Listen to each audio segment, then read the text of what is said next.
ஏதாவது ஒண்ணு பண்ணி இவங்கள போக விடாம பண்ணணும். ரொம்ப நன்றிங்க ஐயா. என் பொண்ணுக்கு பாதுகாப்பு கொடுக்க தம்பி மச்சான் 2 பேரையும் அனுப்புறீங்க. உங்க மேல நம்பிக்கை வச்சு நான் போறேன் ஐயா. தமிழ்ச்செல்வியும் எனக்கு பொண்ணு மாதிரி தான். நான் சொல்லித்தானே அவ எலெக்ஷன்ல நிக்கிறா.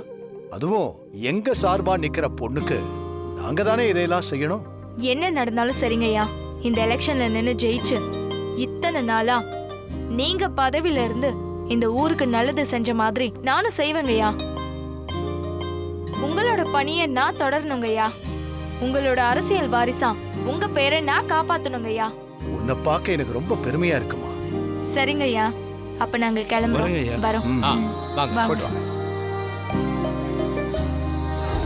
புவனா மேடம் வேற அவங்கள அங்க இருந்து கிளப்பி விடுன்னு சொல்லிருக்காங்க. ஏதாவது ஒண்ணு பண்ணி அவங்கள இங்க வர வைக்கணும். என்ன பண்ணலாம்? ஏய் பார்வதி, அவளை இங்க வர வைக்கிறதுக்கு ஏதாவது யோசனை இருந்தா சொல்ல. ஆஹா, நாம நினைச்சது செய்ய அண்ணிதான் சரியான ஆளு. இவங்கள வச்சு அதை பண்ணிடுறேன். அண்ணி, உங்களுக்கு நெஞ்சு வலின்னு அந்த பொண்ணு வீட்டுக்கு போன் பண்ணி சொல்லிடுறேன். அதுக்கப்புறம் 2 பேரும் பதறி அடிச்சுட்டு வீட்டுக்கு வந்துருவாங்க. ஆமா, இது நல்ல யோசனையா தான் இருக்கு. ஆனா அந்த பொண்ணோட போன் நம்பர் உங்ககிட்ட இருக்கா? அதெல்லாம் நான் ஏற்கனவே வாங்கி வச்சிட்டேன். சரி சரி. ஆனா அவங்க இங்க வந்தாங்கன்னா எனக்கு நெஞ்சு வலின்னு சொன்னா வீடே கலவரமாக்கிடுவாங்களே. ஹாஸ்பிட்டல் போலான்னு எல்லாரும் குதிப்பாங்க. உங்களுக்கு அந்த கவலை எல்லாம் வேண்டவே வேண்டாம். அவங்க 2 பேரும் இங்க வந்ததுக்கு அப்புறமா இது வெறும் வாயு தொல்லைதான்னு சொல்லி அவங்கள இங்கேயே தங்க வச்சிருவோம். அப்படி சொல்றியா? சரி சரி சரி, நீ போய் அவளுக்கு போன் பண்ண பாரு. சரி. யாரு?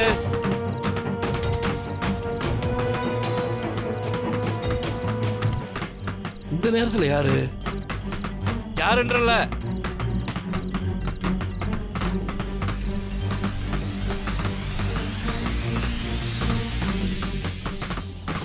யாருன்னு தெரியுதாங்க? தெரியலையேம்மா.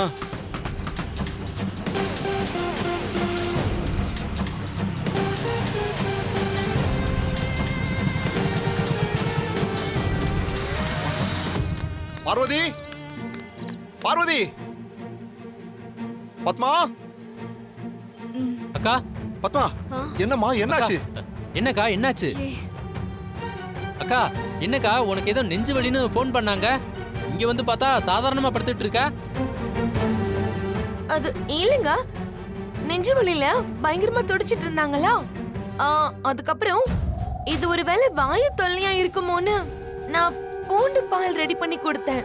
அத குடிச்சதுக்கு அப்புறமா இப்ப கொஞ்சம் பரவாயில்லன்னு சொல்றாங்க. இல்ல நீ? ஆமாங்க, நான் கூட நிஜமான நெஞ்சு வலியோன்னு ரொம்ப பயந்துட்டாங்க. என்ன பத்மா நீ இப்படி நெஞ்சு வலின்னு சொல்லி எல்லாரையும் பயமுறுத்திட்டியே. மச்சான் வாங்க மச்சான், நம்ம போலாம். சரி மாமா. ஏங்க இப்ப எங்க போறீங்க? தமிழ் வீட்டுக்கு தாண்டி. காவல் காக்க வேண்டாமா?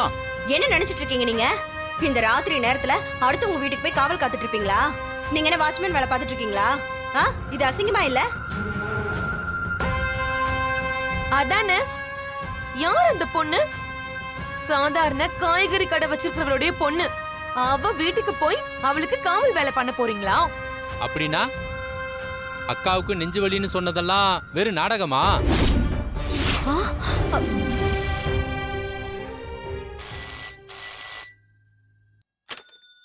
ஹலோ ஐயா, நான் கனகு சூப்ப பேசுறேன் ஐயா. என் பொண்ணு. கனகு சுப்பு, என்னாச்சு சொல்லு. மாமா, அண்ணனோட குரல் கேக்குது, வாங்க போலாம். ஐயா, வீட்டுக்குள்ள அடியாளுங்க புகுந்து என்னையும் என் பொண்ணையும் அடிச்சு எல்லா பொருளையும் நொறுக்கிட்டாங்க ஐயா. என் பொண்ணு நடக்க முடியாத அளவுக்கு அடிச்சிட்டாங்க ஐயா. நாங்க இப்ப ஹாஸ்பிட்டல்ல இருக்கோம் ஐயா. எங்களுக்கு ரொம்ப பயமா இருக்கு ஐயா. என்னாச்சுண்ணே? நீங்க 2 பேரும் இங்க என்ன பண்றீங்க? இல்ல மச்சான், பத்மாவுக்கு திடீர்னு நெஞ்சு வலின்னு ஃபோன் பண்ணாங்க. அதான் நாங்க கிளம்பி வந்தோம். என்னாச்சு மச்சான்? அப்படியா? சரி. Hello hello hello Kanagu Subbu, நீங்க பிள்ளைய பத்திரமா பாத்துக்கங்க. நான் இப்ப உடனே அங்க வரேன். மச்சான் என்னாச்சுண்ணே? யாராவது ஒருத்தராவது அங்க இருக்க வேண்டியது தானே? பாருங்க, அந்த பொண்ணு அடியாளுங்க யாரோ வீடு புகுந்து தாக்கி இருக்காங்க. மச்சான், ஐயோ ஐயோ. ரகு, யாருப்பா? யார் அடிச்சிட்டாங்க? மா இந்த தமிழ்ச்செல்வியை ஆளுங்க அடிச்சிருக்காங்க. ஐயோ, சரி நான் போய் ஹாஸ்பிட்டல்ல பார்த்துட்டு வரேன். பெரியப்பா நாங்களும் உங்க கூட வரோம். சரி வாங்க. வா சீனு. வா. என்ன மச்சான் இப்படி ஆயிடுச்சு? ஐயோ, அம்மா உங்க பொண்ணு யாரோ 4-5 அடியாளுங்க போட்டு அடிச்சிட்டாங்களாமே. இப்போ உங்க பொண்ணு எப்படி இருக்கா?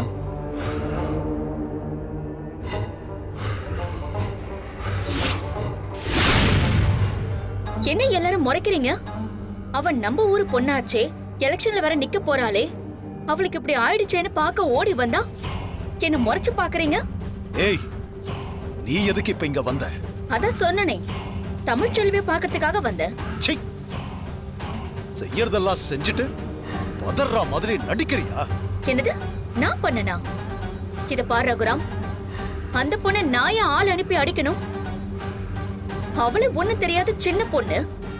அவளுக்கு பயந்து நான் வந்து ஆளுங்களை அனுப்பி இப்படி பண்றதுக்கு நான் ஒன்னும் அவளை சீப்பான ஆள் கிடையாது. உன் மனசுல என்ன வந்து எலெக்ஷன்ல நிக்க வைக்க கூடாது, அதனால என் பேரு கெடுக்கணும்னே நீங்களே இந்த மாதிரி பண்ணிருக்கீங்க. அம்மா சும்மா வாய் இருக்குன்னு கண்டதெல்லாம் பேசாத. எங்களுக்கே எல்லாம் தெரியும். எதுவும் பேசாம இங்க இருந்து போயிரு. இந்த பாருமா, எங்க ஐயா பொறுமையா இருக்க சொன்னதுனால தான் நாங்க பொறுமையா இருக்கோம். எங்க வந்து யாருக்கிட்ட என்ன பேசுற? முதல்ல வெளியே போமா.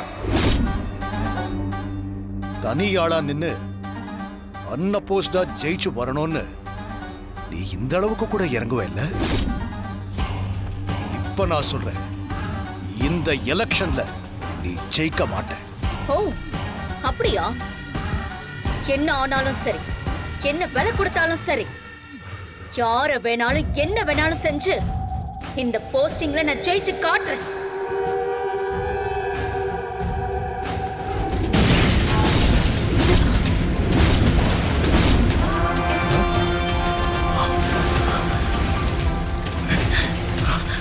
ஐயோ,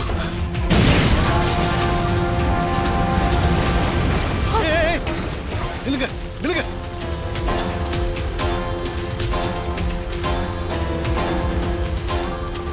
என்னங்க என்ன இப்படி எல்லாம் நடக்குது? பயப்படாத ஜானகி. அடியே பார்வதி, இந்த எலெக்ஷன்ல நிக்கிற ஆசையை இதோட மூட்டை கட்டி வச்சிரு. என்னென்னமோ நடக்குது, உசுருக்கு உத்தரவாதமே இல்ல.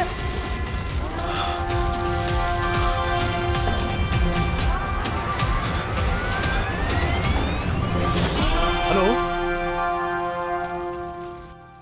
புவனேஸ்வரியை எதிர்த்து வேற யாரையாவது நிக்க வைக்கணும்னு நினைச்ச, கார் மேல விழுந்த பாம் நீ நிக்க வைக்கிற ஆள் மேல விழும்.